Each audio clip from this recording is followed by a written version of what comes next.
Yes my dear friends and students, स्वागत है आपका अपने यूट्यूब चैनल जीडीपी मैथ सब में।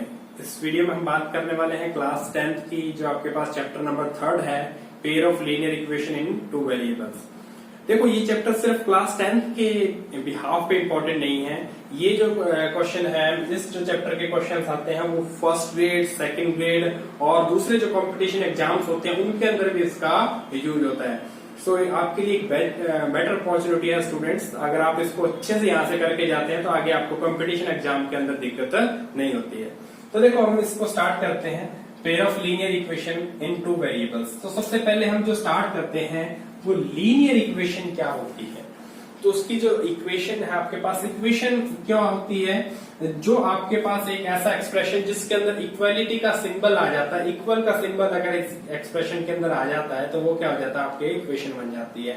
और लीनियर की हम बात करें तो लीनियर इक्वेशन क्यों कहते हैं, क्योंकि इसके अंदर जो वेरिएबल यूज होगा उसकी पावर कितनी होगी, आपके पास 1 होगी। तो आपके पास इसकी जो जनरल फॉर्म है वो क्या होती है, ax plus by plus c equals to 0। ये लीनियर इक्वेशन की इन टू वेरिएबल की क्या है, ये जनरल फॉर्म है। सिंगल वेरिएबल के अंदर अगर हम बात करें तो जो इक्वेशन आपने पढ़ी है तो वो ax प्लस b इक्वल 0 की फॉर्म में होती है। क्या होती है, ax plus b equals to 0 की फॉर्म के अंदर लीनियर इक्वेशन आपने स्टडी की है। तो क्लास 9th के अंदर आप इसको स्टडी करके आए हैं कि लीनियर इक्वेशन क्या, टू वेरिएबल्स के अंदर लीनियर इक्वेशन जो होती है हमारे पास, उसकी जनरल फॉर्म ये होती है। लेकिन यहाँ साथ में एक कंडीशन और अप्लाई होती है कि ये जो आपके पास कोफिशिएंट्स हैं a and b, they are both not 0 at a time. दोनों एक साथ 0 नहीं हो सकते। फॉर एग्जाम्पल, अब इसकी कंडीशन को मैथमेटिकल फॉर्म में कैसे लिखा जाए, a and b both are not 0। तो देखो, अगर 0 हो जाएगा तो क्या होगा, सबसे पहले आपके माइंड में यही क्वेश्चन आना चाहिए, ये कंडीशन यहाँ क्यों अप्लाई हुई। तो देखो, सबसे पहले अगर दोनों एक साथ 0 हो गए तो दोनों वेरिएबल ही खत्म हो गए और इसके ये क्या आ जाएगा, कोई भी जो कांस्टेंट होगा वो कांस्टेंट इक्वल क्या हो गया, 0 के। क्या कांस्टेंट इक्वल का भी 0 हो सकता है कि रादर देन 0 के अलावा अगर कोई कांस्टेंट अगर 0 हो सकता है, क्या 5 इक्वल 0 हो सकता है क्या, पॉसिबल ही नहीं है। तो यहाँ ये कंडीशन अप्लाई इसलिए होती है ताकि आपके पास ये जो इक्वेशन है वो इसकी फॉर्मेशन बनी रहे।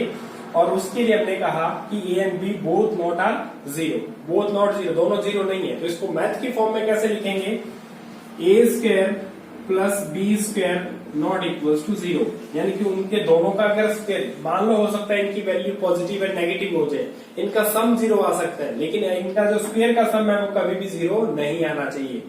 क्यों, क्योंकि अगर स्क्वायर है वो स्क्वायर पॉजिटिव रहेंगे और पॉजिटिव नंबर्स का जो सम है वो 0 कभी नहीं होता। कब होता है, सिर्फ दोनों वैल्यूज क्या हो, 0। अगर a और b 0 होंगे तभी a स्क्वायर 0 आ सकता है, अदरवाइज 0 नहीं आएगा। तो ये हमने इसकी मैथमेटिकल कंडीशन स्टडी की है, जनरल फॉर्म स्टडी की है कि ax plus by plus c equal क्या होता है, 0 होता है। अब हमारा जो चैप्टर है वो यहाँ सिर्फ लीनियर इक्वेशन का नहीं है, किसके ऊपर आ रहा है, पेयर्स के ऊपर आ रहा है। देखो, लास्ट क्लास में हमने स्टडी किया कि linear equation in two variable. अब क्या आ गया, इसका पेयर आ गया। ठीक है, तो पेयर में क्या होगा, दो इक्वेशंस होंगी। दो इक्वेशन मतलब a1x plus b1y plus c1 equals to 0, ये एक इक्वेशन होगी। इसी के साथ क्या होगी, एक दूसरी इक्वेशन होगी, a2x plus b2y plus c2 equals to 0। तो हमने इन दो कंडीशंस हमें, दो इक्वेशंस हमें गिवन होगी, उसी से रिलेटेड हमने इस चैप्टर के अंदर क्या करनी है, सारी स्टडी करनी है।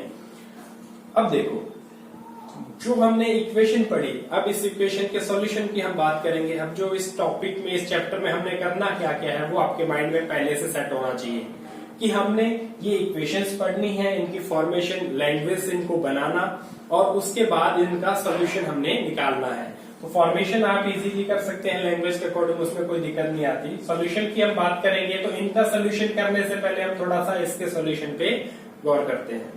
देखो, इसका जो सॉल्यूशन आपने करना था कि इसको लीनियर क्यों कहते हैं, लीनियर क्यों कहते हैं, क्योंकि जब आप इसको ग्राफिकली रिप्रेजेंट करेंगे तो आपको क्या मिलेगी, एक स्ट्रेट लाइन मिलेगी।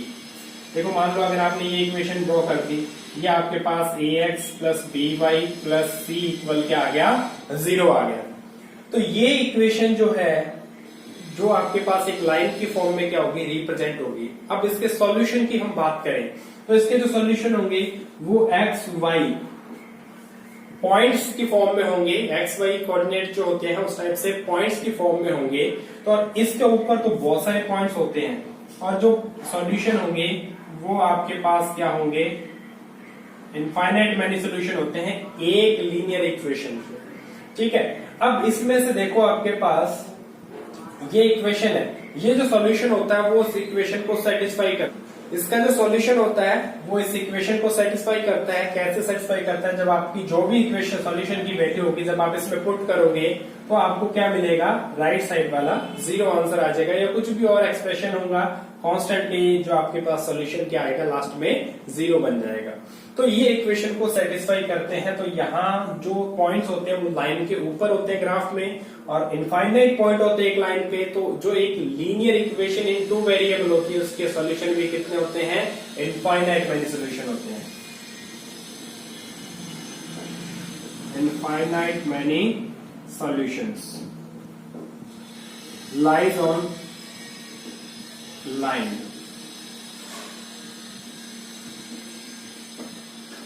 पॉइंट्स की फॉर्म में होते हैं solution in point form, in point form.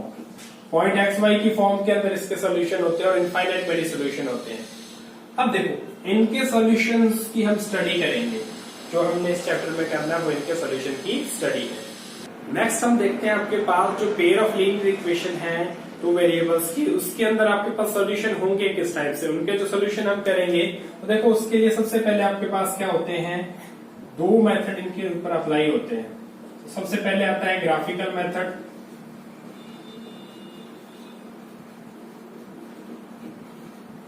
यानी कि आपको इक्वेशंस का ग्राफ बनाना है। इक्वेशन का ग्राफ हम बनाते हैं वैसे ही आपने ग्राफ बनाना है और उसके अकॉर्डिंग उसका क्या निकालना है, सॉल्यूशन फाइंड आउट करना है। नेक्स्ट हम बात करते हैं आपके पास दूसरे आते हैं इसके अलजेब्रिक मेथड।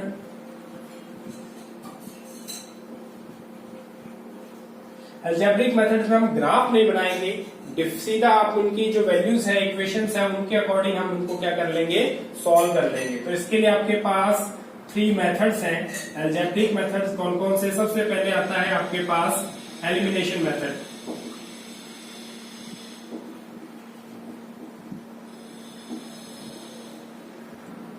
सेकंड आता है इसके अंदर सब्स्टिट्यूशन,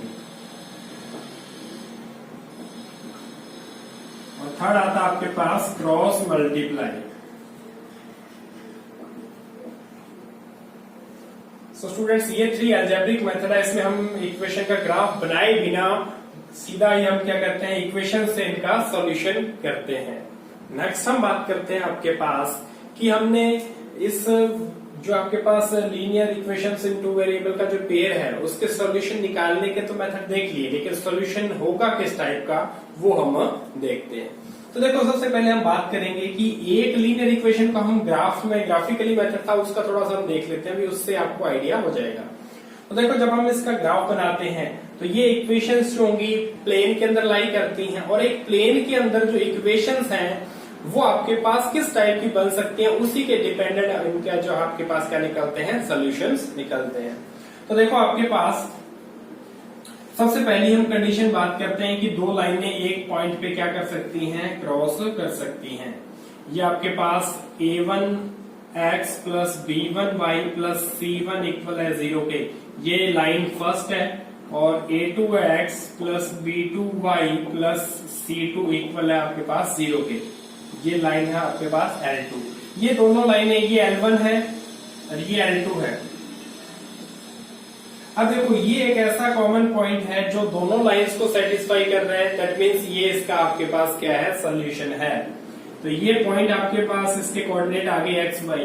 तो ये कितने पॉइंट ऐसे हैं जो इस दोनों लाइंस को सेटिस्फाई करते हैं, वही क्या होता है, इसका सॉल्यूशन होता है।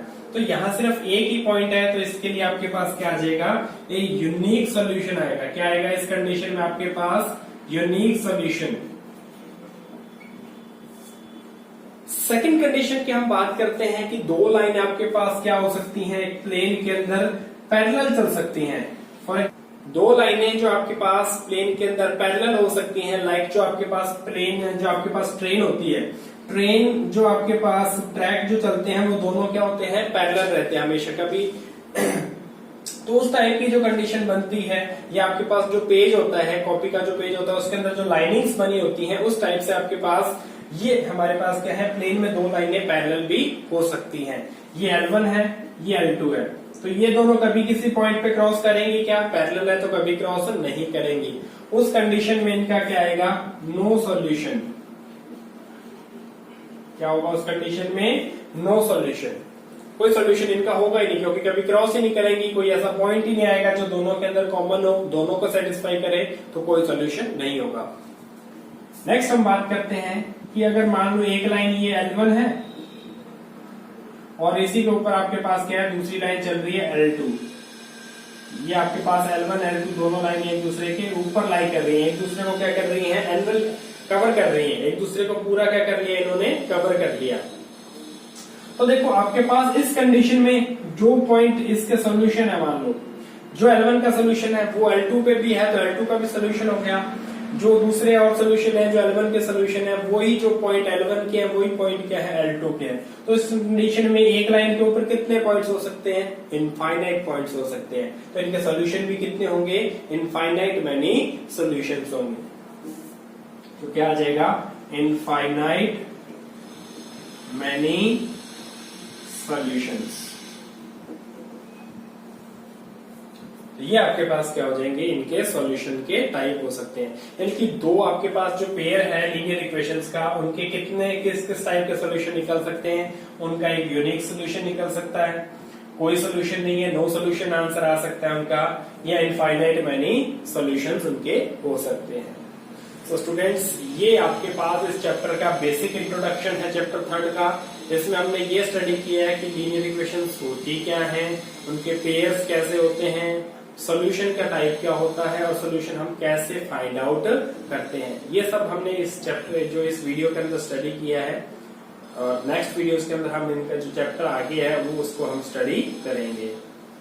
Thanks for watching the video.